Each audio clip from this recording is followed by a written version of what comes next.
श्री हरि बोलो ग्रंथराज श्रीमद् भगवद गीता जी की जय। राधे राधे प्रभु के प्यारे भक्तों। गीता का सार सीरीज अध्याय 17 श्लोक 13 तामस यज्ञ विधि विपरीत और श्रद्धा विहीन यज्ञ।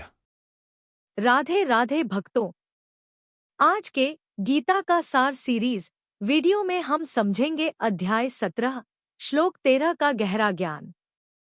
भगवान श्री कृष्ण बताते हैं कि जो यज्ञ बिना शास्त्र विधि, बिना मंत्रों, बिना दक्षिणा और बिना श्रद्धा के किया जाता है वह तामस यज्ञ कहलाता है। जानिए तामस यज्ञ के लक्षण, दोष और इससे दूर रहने का महत्व। अपने जीवन में इस ज्ञान का पालन करें और अपने परिवार व मित्रों के साथ साझा करें। हर हर गीता, हर घर गीता अभियान में हमारा साथ दें। वीडियो को लाइक, शेयर और सब्सक्राइब जरूर करें। राधे राधे प्रभु के प्यारे भक्तों, श्री हरि बोलो ग्रंथराज श्रीमद् भगवद गीता जी की जय। आपका स्वागत है हर हर गीता, हर घर गीता के आध्यात्मिक परिवार में। आज हम अध्याय 17 के श्लोक 13 को समझेंगे जो तामस यज्ञ के लक्षणों पर प्रकाश डालता है।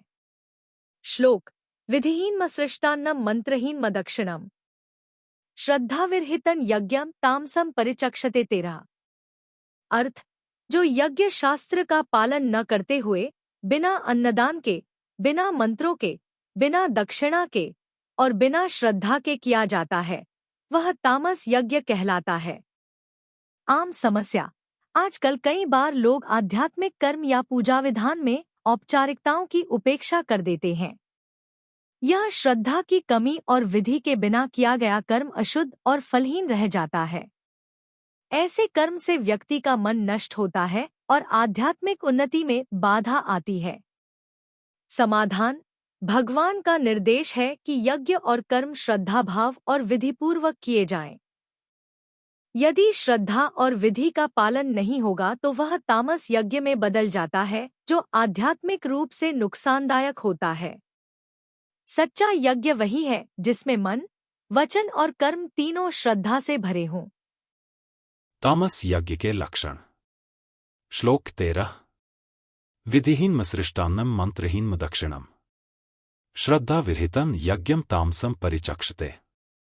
उच्चारण की विधि: विधिहीनम असृष्टान्नम मंत्रहीनम अदक्षिणम श्रद्धा विरहितं यज्ञम तामसम परिचक्षते। 13 तथा शब्दार्थ: विधिहीनम अर्थात शास्त्र विधि से हीन, असृष्टान्नम अर्थात अन्नदान से रहित, मंत्रहीनम अर्थात बिना मंत्रों के, अदक्षिणम अर्थात बिना दक्षिणा के और श्रद्धा विरहितम अर्थात बिना श्रद्धा के किए जाने वाले यज्ञम अर्थात यज्ञ को तामसम अर्थात तामसयज्ञ परिचक्षते अर्थात कहते हैं।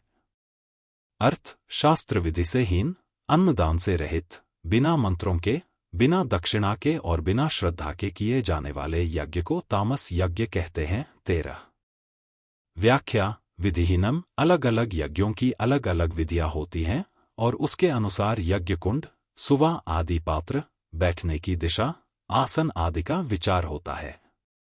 अलग अलग देवताओं की अलग अलग सामग्री होती है, जैसे देवी के यज्ञ में लाल वस्त्र और लाल सामग्री होती है।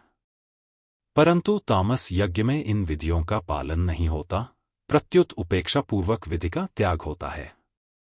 असृष्टान्नम तामस मनुष्य जो द्रव्य यज्ञ करते हैं उसमें ब्राह्मण आदि को अन्नदान नहीं किया जाता। तामस मनुष्यों का यह भाव रहता है कि मुफ्त में रोटी मिलने से वे आलसी हो जाएंगे, काम धंधा नहीं करेंगे। मंत्रहीनम वेदों में और वेदानुकूल शास्त्रों में कहे हुए मंत्रों से ही द्रव्य यज्ञ किया जाता है। परंतु तामस यज्ञ में वैदिक तथा शास्त्रीय मंत्रों से यज्ञ नहीं किया जाता, कारण कि तामस पुरुषों का यह भाव रहता है कि आहुति देने मात्र से यज्ञ हो जाता है, सुगंध हो जाती है, गंदे परमाणु नष्ट हो जाते हैं, फिर मंत्रों की क्या जरूरत है आदि। अदक्षिणम तामस यज्ञ में दान नहीं किया जाता, कारण कि तामस पुरुषों का यह भाव रहता है कि हमने यज्ञ में आहुति दे दी और ब्राह्मणों को अच्छी तरह से भोजन करा दिया, अब उनको दक्षिणा देने की क्या जरूरत रही। यदि हम उनको दक्षिणा देंगे तो वे आलसी प्रमादी हो जाएंगे, पुरुषार्थहीन हो जाएंगे, जिससे दुनिया में बेकारी फैलेगी। दूसरी बात, जिन ब्राह्मणों को दक्षिणा मिलती है वे कुछ कमाते ही नहीं, इसलिए वे पृथ्वी पर भाररूप रहते हैं, इत्यादि।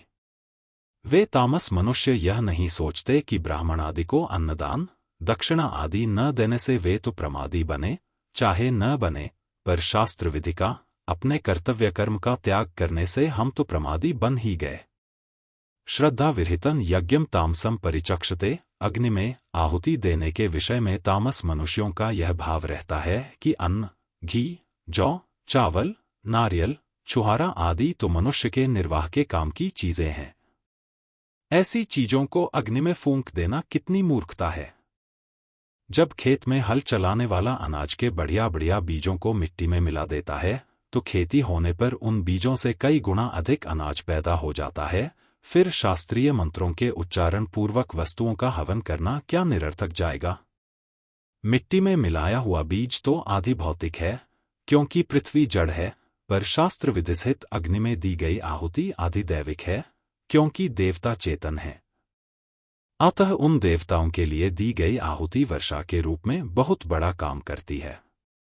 मनुजी ने कहा है, अग्नौ प्रास्ताहुत्य समयगादित्य मुपतिष्ठते, आदित्याज्जायते वृष्टिर्वृष्टिरन्न ततः प्रजा, मनुस्मृति 3:76। अर्थात अग्नि में डाली हुई आहुति आदित्य की किरणों को पुष्ट करती है और उन पुष्ट हुई किरणों से वर्षा होती है। इस बात को भौतिक वैज्ञानिक भी मानने लगे हैं। मात्र जीव अन्न से पैदा होते हैं और अन्न जल से पैदा होता है। अन्नाद् भवन्ति भूतानि पर्जन्यादन्न संभवः। गीता 3:14। अतः सृष्टि में जल ही प्रधान है। जल बरसने में यज्ञ ही खास हेतु है। यज्ञाद् भवति पर्जन्य 3:14।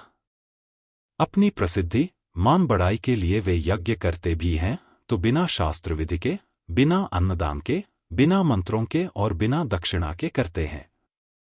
उनकी शास्त्रों पर, शास्त्रोक्त मंत्रों पर और उनमें बताई हुई विधियों पर तथा शास्त्रोक्त विधि पूर्वक की गई यज्ञ की क्रिया पर और उसके पारलौकिक फल पर भी श्रद्धा विश्वास नहीं होते। कारण कि उनमें मूढ़ता होती है। उनमें अपनी तो अक्ल होती नहीं और दूसरा कोई समझा दे तो उसे मानते नहीं। इस तामस यज्ञ में यह शास्त्र विधि मुत्सृज्य वर्तते कामकारता। गीता 16:23 और अश्रद्धया हुतम दत्तम तपस्तप्तम कृतम च यत्। गीता 17:28। ये दोनों भाव होते हैं।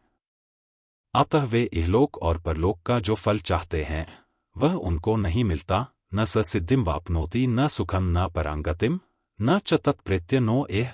तात्पर्य है कि उनको उपेक्षापूर्वक किए गए शुभ कर्मों का इच्छित फल तो नहीं मिलेगा, पर अशुभ कर्मों का फल अधोगति तो मिलेगा ही। अधोगच्छन्ति तामसा 14:18। कारण कि अशुभ फल में अश्रद्धा ही हेतु है और वे अश्रद्धापूर्वक ही शास्त्र विरुद्ध आचरण करते हैं, अतः इसका दंड तो उनको मिलेगा ही। इन यज्ञों में कर्ता, ज्ञान, क्रिया, धृति, बुद्धि, संग, शास्त्र, खानपान आदि यदि सात्विक होंगे तो वह यज्ञ सात्विक हो जाएगा, यदि राजस होंगे तो वह यज्ञ राजस हो जाएगा, और यदि तामस होंगे तो वह यज्ञ तामस हो जाएगा। संबंध 11वें, 12वें और 13वें श्लोक में क्रमशः सात्विक, राजस और तामस यज्ञ का वर्णन करके अब आगे के 3 श्लोकों में क्रमशः शारीरिक, वाचिक और मानसिक तप का वर्णन करते हैं, जिसका सात्विक, राजस और तामस भेद आगे करेंगे। क्या आप अपने आध्यात्मिक कर्मों में विधि और श्रद्धा का ध्यान रखते हैं? अपने अनुभव नीचे कमेंट में साझा करें। वीडियो पसंद आए तो लाइक और शेयर करना न भूलें। हमारे साथ जुड़े और हर हर गीता, हर घर गीता अभियान को सफल बनाएं। सब्सक्राइब करें, चैनल और बेल आइकन दबाएं ताकि गीता के अमूल्य ज्ञान से आप जुड़े रहें। अपने परिवार और मित्रों के साथ इस वीडियो को जरूर साझा करें। हर हर गीता, हर घर गीता। जय श्री कृष्ण।